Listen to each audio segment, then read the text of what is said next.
सर्व स्पर्धकांना नमस्कार। आतापर्यंत आपण नागरिकत्व कायदा 1955च्या अंतर्गत है ना, by birth, by descent, by registration, by naturalisation हे पाहिलेलं आहे ना। हे व्हिडिओ पाहिले का नसन पाहिले तर पाहून घ्या। बाबा एवढ्या डिटेलमध्ये ना एकूण एक सांगितलं हो की बस काही सुटाचा प्रश्नच नाही। आता त्याच्यातला एक भाग तो म्हणजे काय तर citizenship under Assam accord, Assam कराराच्या अंतर्गत नागरिकत्व।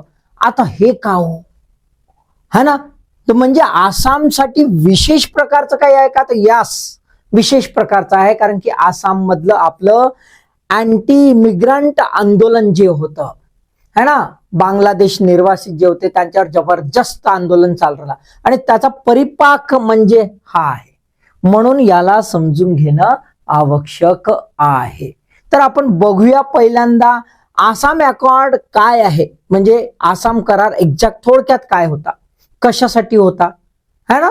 त्याच्यानंतर यातल्या तरतुदी की बाबा या कराराच्या अंतर्गत जेव्हा या 1955 मध्ये नागरिकत्व कायद्यात सुधारणा करण्यात आली तर ती केव्हा करण्यात आली, त्यातले मूळ मुद्दे कोणते, कोणत्या व्यक्तीला नागरिकत्व मिळणार, कोणत्या व्यक्तीला नागरिकत्व मिळणार नाही आणि कोणत्या व्यक्तीला हा जो आसाम करार अंतर्गत जे नागरिकत्व आहे ते लागू होणार नाही। या बाबी एकदम डिटेल मध्ये पाहून घ्या, मग एक बी प्रश्न सुटायचा नाही, लक्षात घ्या। पाहायचं समजायचं। चला मग आपण पहिल्यांदा बघूया आसाम करार। आसाम करार केव्हा आहे 1985 है ना। ट्रायपॅट्रिएट अग्रीमेंट आहे, त्रिपक्षीय आहे अग्रीमेंट।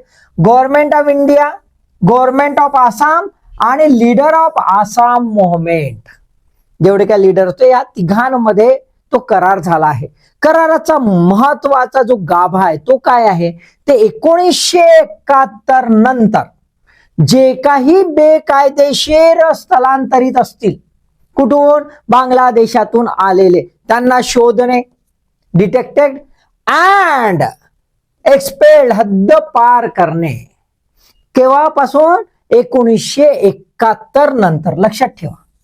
हा पहिला त्या करारामधला पहिला क्लॉज। दुसरा महत्वाचा क्लॉज कशासाठी, मूळ मुद्दा काय आहे तर आसामी लोक जे आहे त्यांची संस्कृती जी आहे त्या संस्कृतीचे, त्यांच्या भाषेचे संवर्धन, संरक्षण होणं आवश्यक होतं। त्याला धोका उत्पन्न होणं सुरू झालं होतं या इमिग्रेशनमुळे आणि म्हणून आसामी लोकांच्या संस्कृतीचे संरक्षण करणे हा दुसरा मुद्दा होता या करारामध्ये।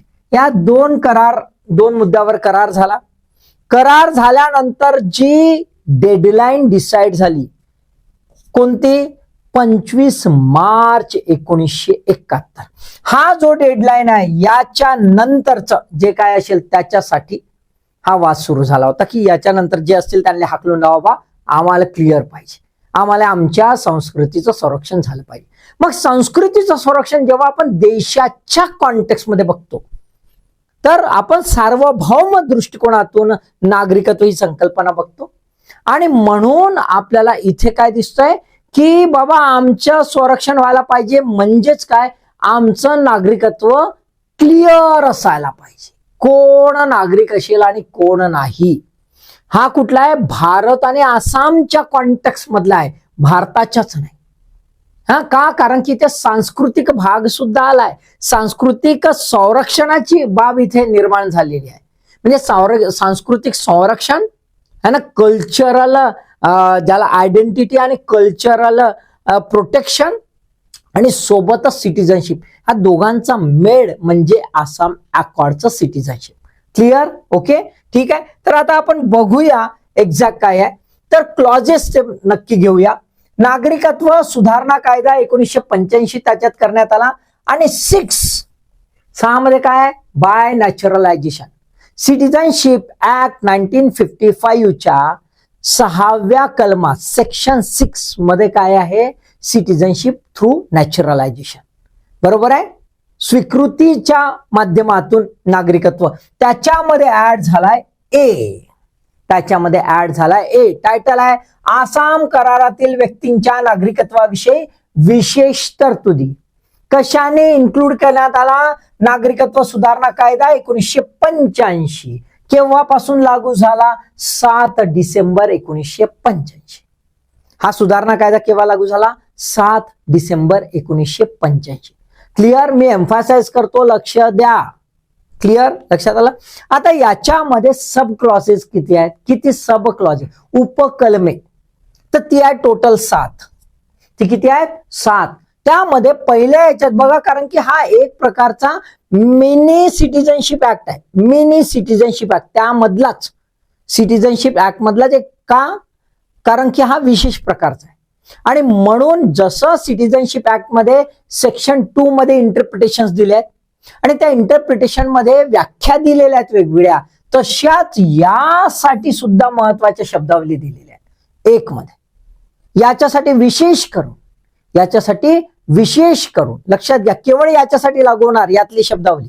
त्यानंतर सबक्लॉज 2 आणि 3 याच्यामध्ये भारतीय वंशाची व्यक्ती जी आहे, पर्सन्स ऑफ इंडियन ओरिजिन, त्या आसामच्या कॉन्टेक्स्ट मध्ये सिटीजनशिप जर डिक्लेअर करायची असेल तर 2 डेट डिक्लेअर केल्या आहेत.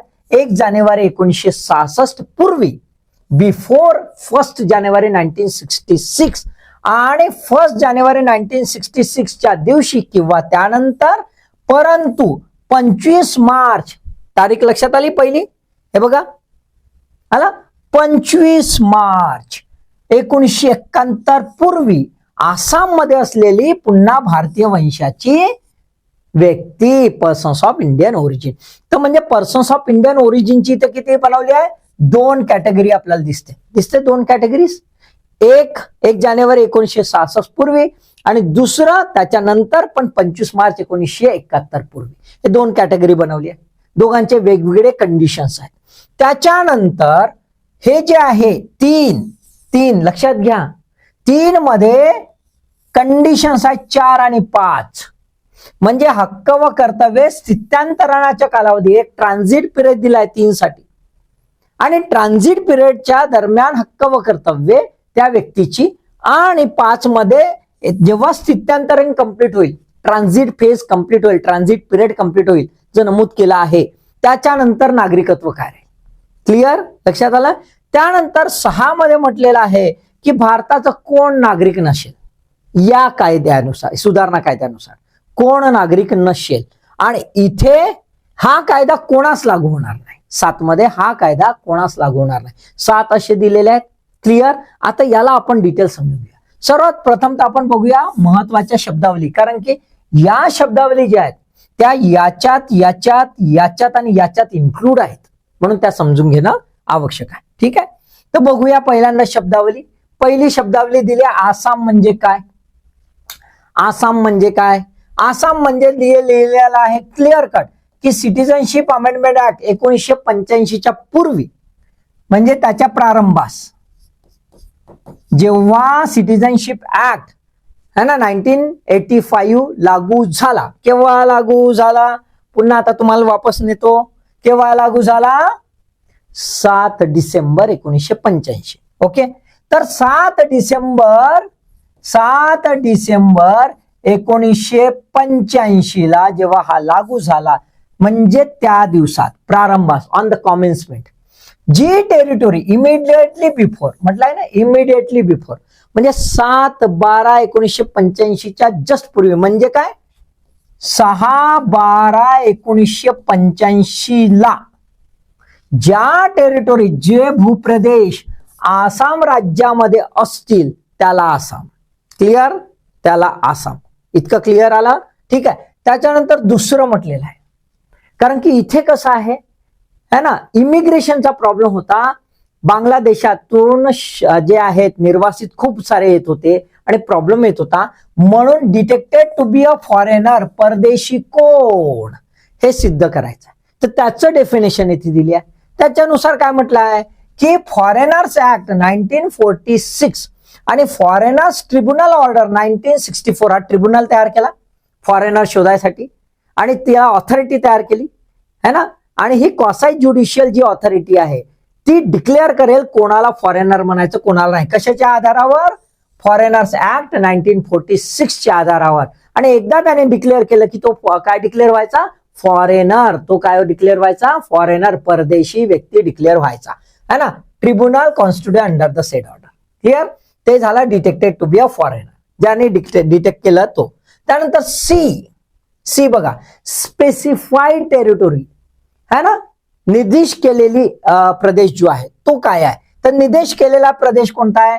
तर टेरिटोरीज इन्क्लुडेड इन बांगलादेश.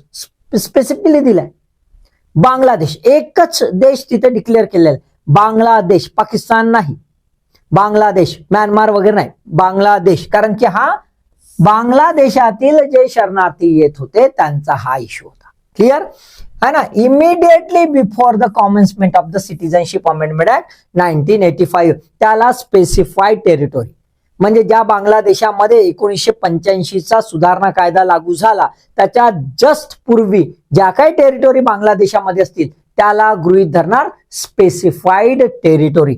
तुम्हाला बघा लक्ष्मीकांत वगैरे मध्ये फ्रॉम बांगलादेश असं लिहिलेलं आहे, तसा वर्ड नाही. वर्ड काय लिहिलेला आहे? Specified territory. लक्षात ठेवा. त्याच्यानंतर डी काय म्हटलंय? Persons of Indian origin.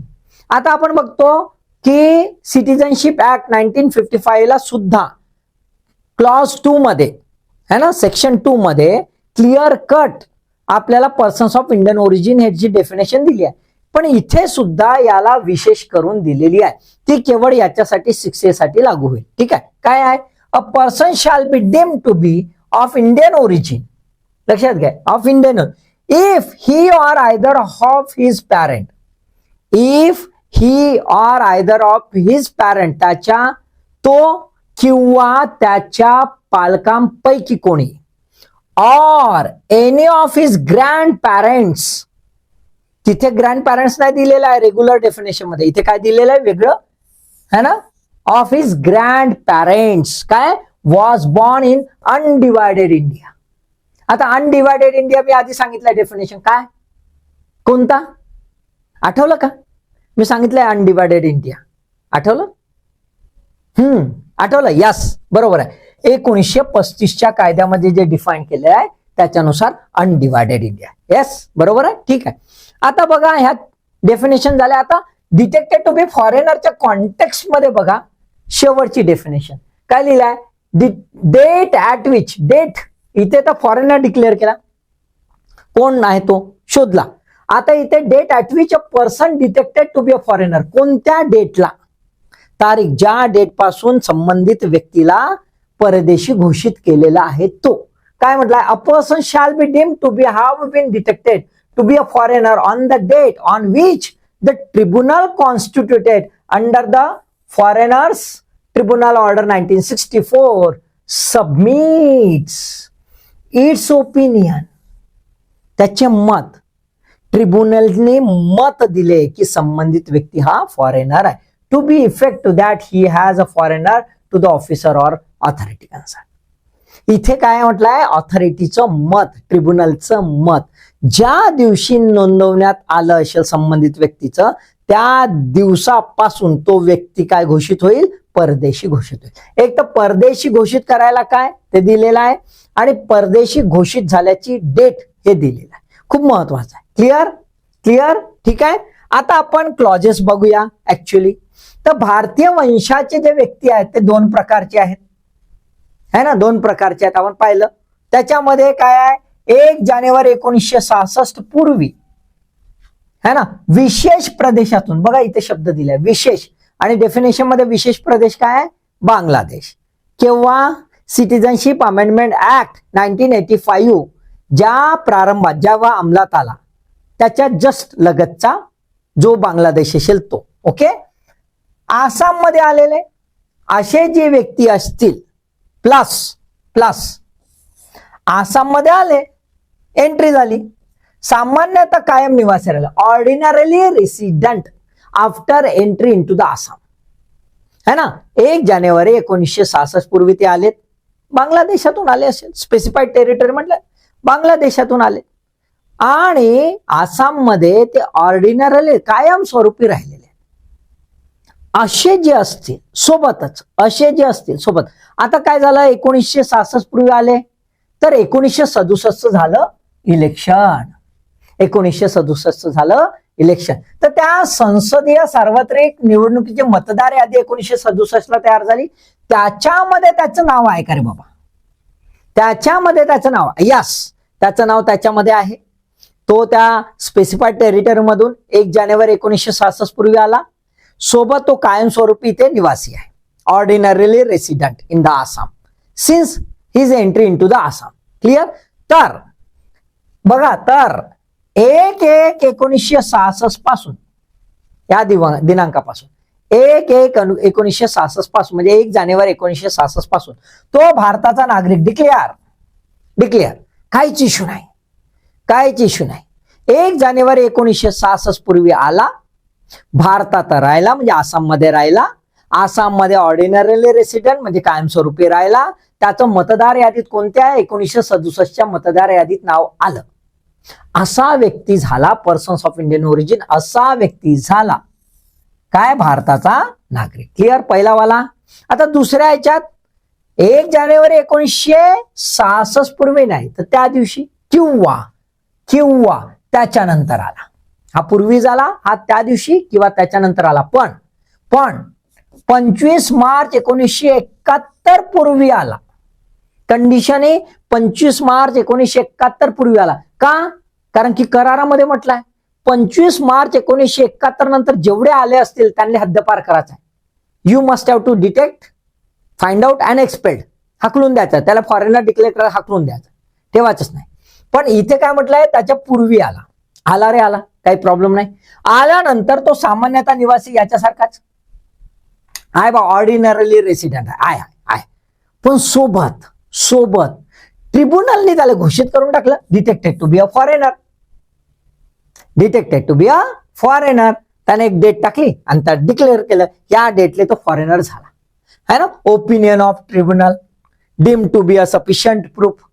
ट्रिब्युनलने opinion दिलं, ते फायनल झालं, तो फॉरेनर डिक्लेअर झाला. म्हणजे तो 25 मार्च 1971 पूर्वी तर आहेच, म्हणजे त्या डेडलाईनच्या पूर्वी आहे, पण तो फॉरेनर डिक्लेअर होऊन गेला. आता अशा ह्याच्यात तो काय करा, तर त्याची सोय की त्याला काय करावं लागेल, registration must compulsory. The concern person शाल रजिस्टर्ड हिमसेल्फ ऑर हरसेल्फ. त्याला रजिस्ट्रेशन करणंच आलं. मग आता रजिस्ट्रेशन त्याने केलं की बाबा मला भारतात राहायचं आहे, मी भारताचा नागरिक बनू इच्छितो. त्यासाठी त्यानं रजिस्ट्रेशन केलं, म्हणजे त्याच्या थ्रू रजिस्ट्रेशन होईल. ओके फाईन, काही प्रॉब्लेम नाही. पण आता याले कंडिशन, कारण जो रजिस्ट्रेशन करते त्याला आपण पाहतो कालावधी, ट्रान्झिट फेज बघतो ना, 15 वर्षाचा वगैरे.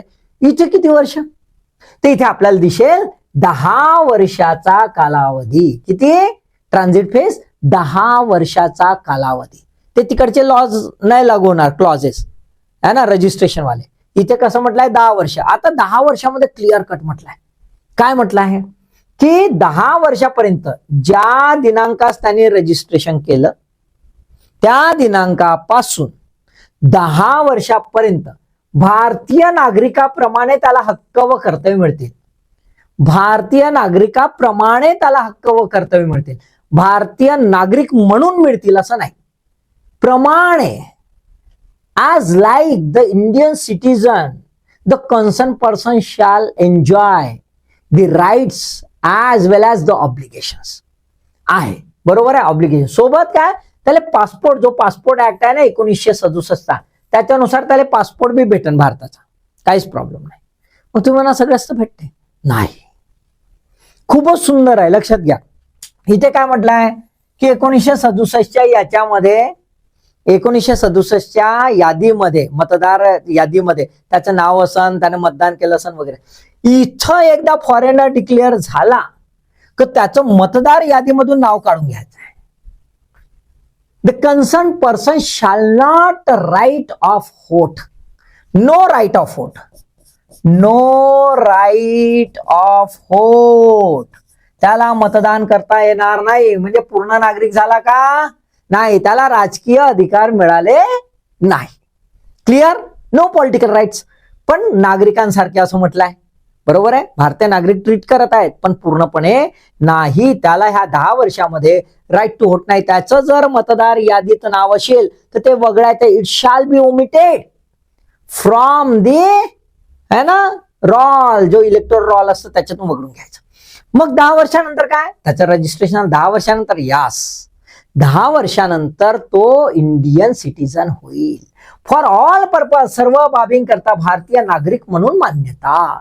ही deem to be a citizen of India for all purposes. आता मात्र मतदान वगैरे सगळं करू शकेल. क्लिअर? म्हणजे 1966 पूर्वी आला त्याला काहीच प्रॉब्लेम नाही. त्यानं मतदान बी केलं, वारे वा, मजाच मजा, काय टेन्शन नाही. राहिला आसामचा झाला, भारतीय नागरिक झाला. पण इकडे 1 जानेवारी 1966 नंतर 871च्या पूर्वी आला आणि फॉरेनर जर डिक्लेअर झाला असेल तर मग मात्र हे 10 वर्षाची सर्कस त्याला करणं आहे. क्लिअर? आता कॉन्सेप्ट क्लिअर झाला? Yes, okay. बस हा म्हणजे महत्वाचा आहे. आता बाकीचं तर अटलम सटलम आहे, अटलम सटलमच आहे. कसं, भारताचे नागरिक कोण नाही बा, तर सेक्शन 8च्या प्रोव्हिजन इथं अप्लाइड होते. सेक्शन 8 मध्ये काय म्हटलेलं आहे की बाबा तुम्ही त्याग करू शकता, नागरिकत्वाचा त्याग करू शकता. ते इथे 6(2) ची व्यक्ती आणि 6(3) ची व्यक्ती. 6(2) ची व्यक्ती ज्याला फॉरेनर डिक्लेअर केलं नाही, 6(3) ची व्यक्ती जिला फॉरेनर डिक्लेअर केलेलं, बरोबर आहे, राईट. आता 6(2) ची व्यक्ती submit declaration in the prescribe format. त्याला जर वाटलं की बाबा इंडियन सिटीजनशिप, जो सिटीजनशिप अमेंडमेंट ऍक्ट आहे 1985 जेव्हा लागू झाला है ना, 7/12/1985 जेव्हा लागू झाला, त्यानंतर 60 दिवसाच्या आत त्याने एक मस्त फॉर्मॅट मध्ये म्हणाला आहे, मले भारतीय नागरिकत्व नको, त्याग, मी त्यागतो बाबा, हट, मला नाही पाहिजे. हे कुठं कोणासाठी? 6(2) म्हणजे 1/1/1966च्या पूर्वी जे भारतात आले ते. पण त्याच्यानंतर आलेलं जे फॉरेनर डिक्लेअर झाला त्याने from the date on which he has been detected to be a foreigner whichever is later, त्याला 60 दिवसाच्यात पुन्हा हे सर्कस करायचे, पुन्हा हे सर्कस करायचे आणि म्हणायचं आहे बा मला भारतीय नागरिकत्व नको, त्याचं भारतीय नागरिकत्व काढून घेतल्या जाईल. म्हणजे नागरिकत्व त्याग करायचं असेल आसाम मधले असलेल्या लोकांना, हे अमेंडमेंट ऍक्ट लागू झाल्यानंतर ते ही तरतूद आहे. क्लिअर? क्लिअर, राईट, ठीक आहे. आता हा जो कायदा आहे हा कोणाला लागू नाही होत बा, तर आपल्याला दिसते 6(7) मध्ये दिलेला आहे 2 लोकांना लागू होत नाही. एक जे भारताचे नागरिकच आहेच ऑलरेडी, जो नागरिकत्व सुधारणा कायदा 1985च्या प्रारंभाच्या लगेच म्हणजे हा कायदा लागू होण्याच्या आधी भारताचा नागरिक असेल त्याला काय गरज आहे का? नाही, सिंपल. पण लिहावं लागतं ना कायद्यात, नाही तर त्याचा गोंधळ होते, म्हणून हा कायद्यात तरतो. दुसरं कोण आले हा लागून आहेत? अरे बाबा जो नाहीच आहे भारतीय, म्हणजे कसं, फॉरेनर ऍक्ट 1946 अंतर्गत सिटीजनशिप अमेंडमेंट ऍक्ट 1985च्या प्रारंभापूर्वी भारतामधून त्याला हाकलल्या गेलं असं, प्रारंभापूर्वी त्याला लाथ मारून हाकलल्या गेलं, expelled from India before the commencement of the citizenship amendment act 1985. त्याला कसं होईल? तो गेट आउट, त्याला हे तरतूद नाही. मग त्याला कोणती तरतूद आहे का? आहे तरतूद. मग त्याला बाय नॅचरलायझेशन असन, बाय रजिस्ट्रेशन असन, मग असा फिरून ये, बरोबर आहे, राईट. पण इथं तरतूद होईल का? नाही. क्लिअर? कॉन्सेप्ट क्लिअर झाले का? एकदम मस्तपैकी समजून सांगितलं. काय असा डोकं घुमलं असन तर पुन्हा पाहून घ्यायचं, कारण खूप महत्वाचं आहे. हे आता काहीच नाही उरलं आहे, एकदम डिटेलमध्ये आलं की नाही लक्षात? आता बघा लक्ष्मीकांतमध्ये बांगलादेश घुसवून ठेवला आहे.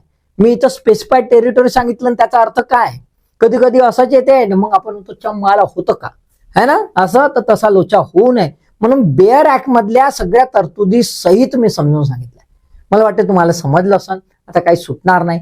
अभ्यास तर तुम्ही करता है ना, तर अभ्यासासाठी ऑल द बेस्ट.